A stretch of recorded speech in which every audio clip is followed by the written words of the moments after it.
formation. Iyo formation nayo yogirwa nande? Twasabye ko iyo formation yogirwa na Sense et ses partenaires. Hama mukagerageza kuapprocha les organisations des professionnels des médias. Abandi nabo bisaba nuko meme dans les médias turimwo nabo nyene boko organiza ama formation iwabo. Tunyarutse ndabaye. Les lois sont identiques. Amategeko hari ubunye aprenagiste la radio, TV na presse écrite ahanini. Alors twavuze yuko twogerageza nanyene tugira la classification des médias selon les lignes éditoriales. Kugira ngo nimwe agomba gutuma ko aba VIH mu mengene mu basibyo aba environnement abagira promotion y'ibindi uko nyene. Qui va faire ça c'est le Sense. Hamaro problème alors indi problème difficulté ya hacking. Hamana ikindi naco ni surveillance des productions en ligne. Namwebwe turatwe bagora muri Sense bwamenye ibiko birabamo en ligne nibaza cyo tuma bitumiye. Alors twasabye yuko Sense ikoranye na ARCT et n'ama media nogenda kurondera demande de licence ya YouTube na Twitter n'izindi réseaux sociaux suivant uko mona l'importance. Amikindi il faut que le Sense donne des cartes pour les journalistes en ligne. Aha rero hari ikibazo aba journalistes en ligne bavuze yuko kugira baronye carte ni intambara idasanzwe. Twabasaba yuko nabo mu bafacilita kugira ngo leur sécurité aho bagiye gukorera n'ivyo bakora bigende neza. Alors ni produire les cartes de presse à temps kugira murabitevya en attendant les cartes de presse. Le Sense mwari kuranya indi document muduha umuntu akabarakoresha kugira ngo tugira ibibazo mu kazi ka misi yose twakazi kumumenyesha makuru au quotidien. Amikindi naco twabonye yuko ujya mu fournisseur maha yo gukora amakarata abila onye no kuraba neza revoir le contrat du fournisseur aba nabo bikora Sense nkuko yabivuze bakuyeko kandi pour le moment amakarte mugize effort mubirenza 2 semaines ku muntu ari anor atanze ibipapuro bikwiye tureke kwitwaza ati ikintu cyose tugire ngo Sense fo ko natwebye kuri kote yiwacu tugira effort kandi byose muri 2 semaines birakunda. Muri groupe yacu nta byinshi bakivuze ko bavuga bati abatariyandikisha basaba umwanya wo kwitegura mu kurondera byankenerwa. Ca kabiri nuko hoba Sense yotandukanya muri formulaire ya enregistrement kugira umuntu wese muri medium arimwo ashobore kubona ivyakeneye gutanga kandi nibaza yuko no muri diffusion hariho kuri site bisanzwe bica biborohera.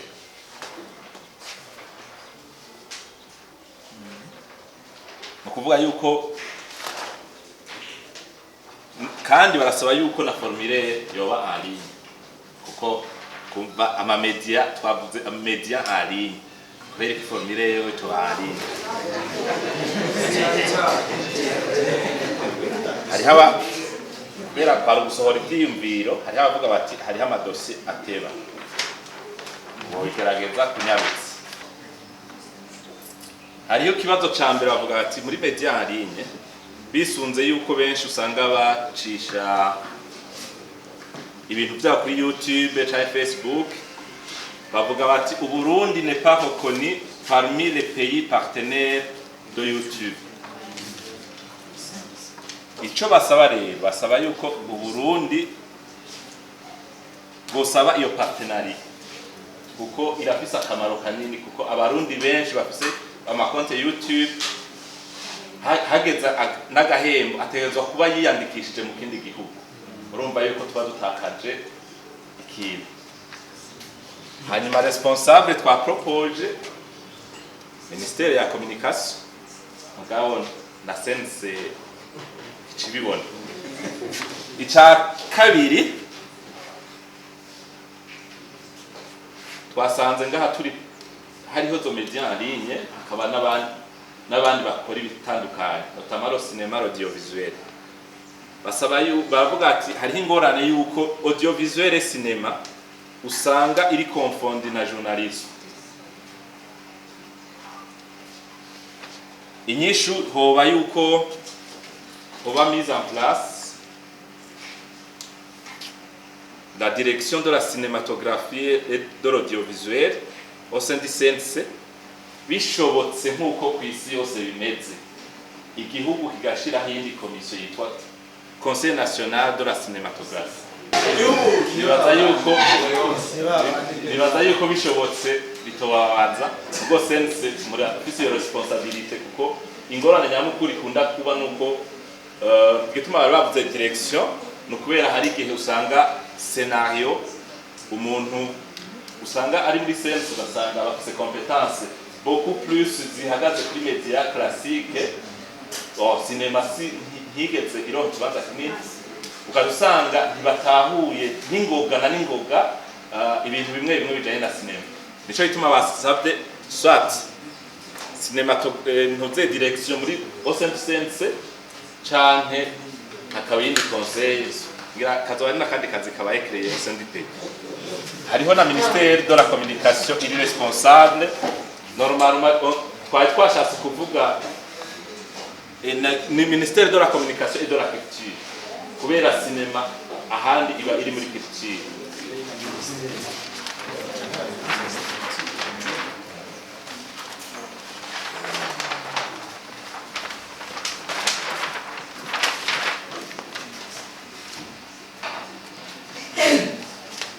Hanyuma ingorane ni les médias en ligne ne sont pas reconnus ndetse les médias en ligne gusa iyo batumvise iyo kenshi nibaza ko nigikorwa ariko cha twese kubera turaza kubibona hari twese dukunda ugiye nk'ahantu bakubaza ati uri radio hari igihe utaba ari radio iri kirakora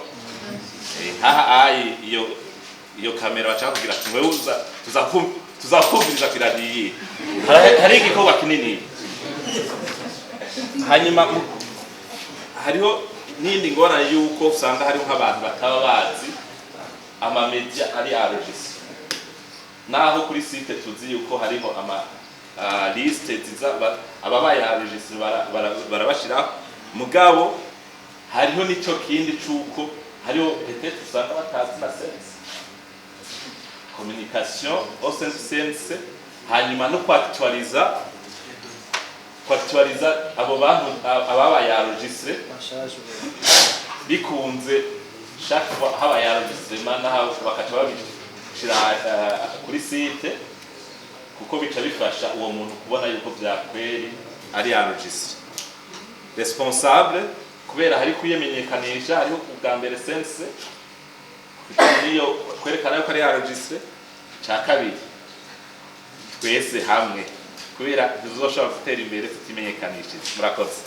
Ubwa mbere twavuze yuko rero sense yobanza ikamenya neza les différents acteurs qui interviennent sur la toile d'araignée kuko ngo babibonye no mu gatondo hari intebe zitarenga 20 je nashiye hakiri kare no kuvuga ko batari bazi tout ce monde ko ari benshi cyane hanyuma bakaba categoriza no kuvuga migwi myinshi cyane nitwayidondagoye yose ngo tuyiheze naco gituma mubona no kuja muri groupe byatunaniye hariho des maisons des médias hakaba n'aba journalistes bakorera izo nzu cyangwa aba journalistes indépendants hakaba aba blogueurs aba influenceurs aba cinéastes aba blogueurs n'abandi benshi no kuvuga ko sense twayisabye kumenya imigwi yose iri kwirakorera kuri le web bamaze kuyimenya kugira kuca rero babarokonesa mu kubarokonesa rero naho babarokonesa gute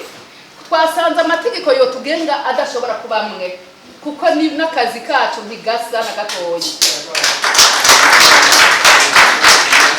twasanze hamwe amategeko agenga abamenyesha makuru nk'akarorero yogenga yindi migwi ko bari kubaremereza kandi bose ntibosubira gukora twabonye rero yuko bokora amategeko ajanye n'imigwi imwe iri categorize duca tunabasaba rero kugira ngo byorohe ko baca borohereza iyo migwi yose yifuza kwiyandikisha muri sense no kuvuga mu korohereza bagira iki bagabanya ibisabwa twanasabye rero ko iyo migwi nayo tuyisabye ko bategeza gukora mu mategeko nkuko president yabitubwiye ngaho ko abantu bose bashaka gukora birinda ingorane biyandikisha muri CNC kugira ngo bakore bazwi kandi bakingiwe n'amategeko.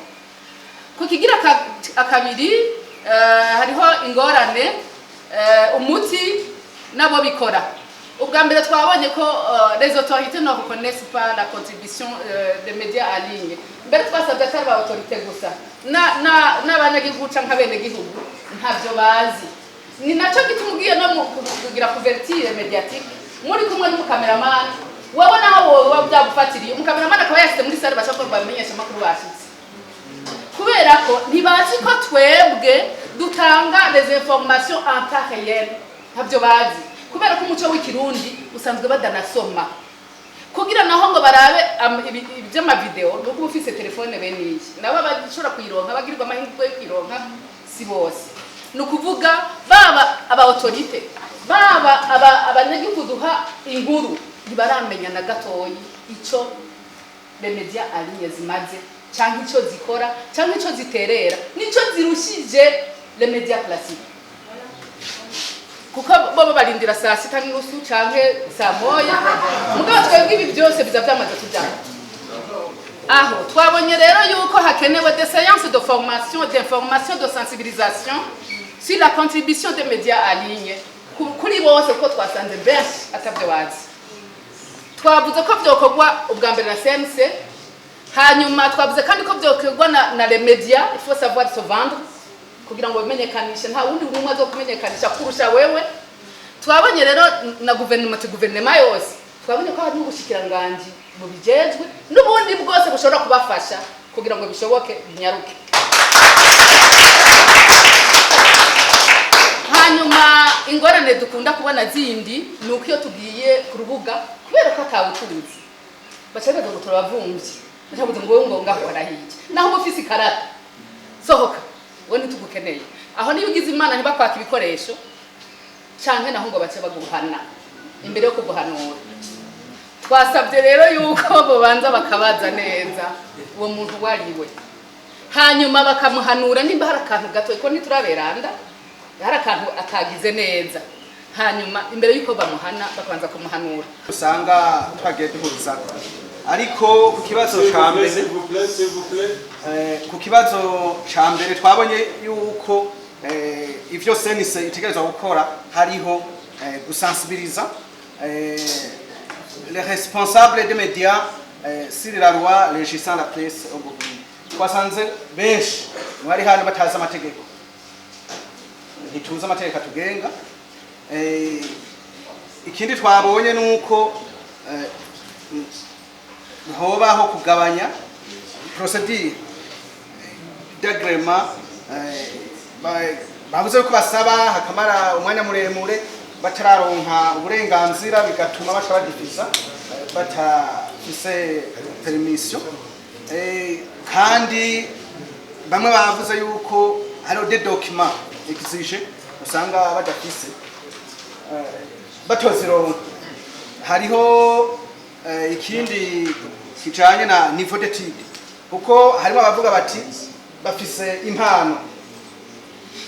impano ndemanwa akaba adafise amashuri ariko akaba ashobora guproduiza ikintu ati none agiye gusaba agreement bamusaba niveau universitaire ati sho ni kibazo ati kandi ntashobora kubikorera kurondera uwundi abiha kuko yoca mutwara impano yiwe twaje turaba rero ikindi nkenerwa hariho renforcement de capacité haba kubamenyesha makuru canke ku bandi bakora ukundi ba producteur twaje turaba kandi nico les responsables bategerezwa gukora twabonye yuko les responsables bategerezwa kubahiriza amategeko meme si havuzwe bijya yuko niveau d'étude canke ibindi ariko dutegerezwa gukora twisunga amategeko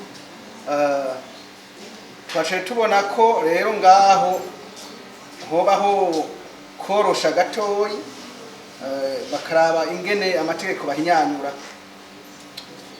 twabonye ko ibinyamakuru byose bikora ku ngangurukana bumenyi byategerezwa gusaba uruhusha kugira ngo bitangure imbere yuko bitangura gutanga amakuru canke naho bakasaba hakabaho autorisation provisoire kugira ngo baye mu kurindira nimba ari ya periode yo kubevaliwa ariko bafise une autorisation provisoire. Mbanze nshimire umuntu wese yaje ngaha kuko ikintu twashimye tugishika, même monsieur le président du Conseil national de la communication à Chine, c'est la présence massive y'abantu twatumiye. Hariho ababisomye, hari nabo na telefonye, hari nabo twahura tukagenda turabibabwira.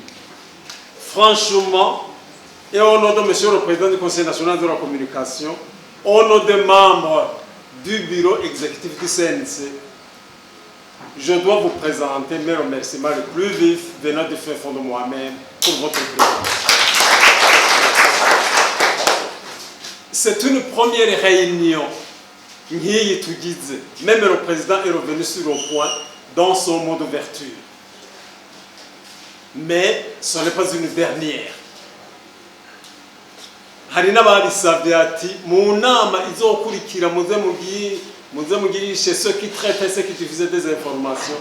Hari n'abasabye ko yindi nkiyi yoba kuko hari n'ibindi byiyumviro byatanzwe, hari n'ibindi kumbe mutaronse umwanya wo gutanga, hari n'ibindi byiyumviro biza kuza mu nyuma tumaze kuva ngaha mugaza kurogereta muti ese yo ndagitanga ico cyiyumviro. Turabashimiye cyane gose pour votre présence. Il y a des travaux en groupe qui ont eu lieu. Il y a une restitution qui a été faite.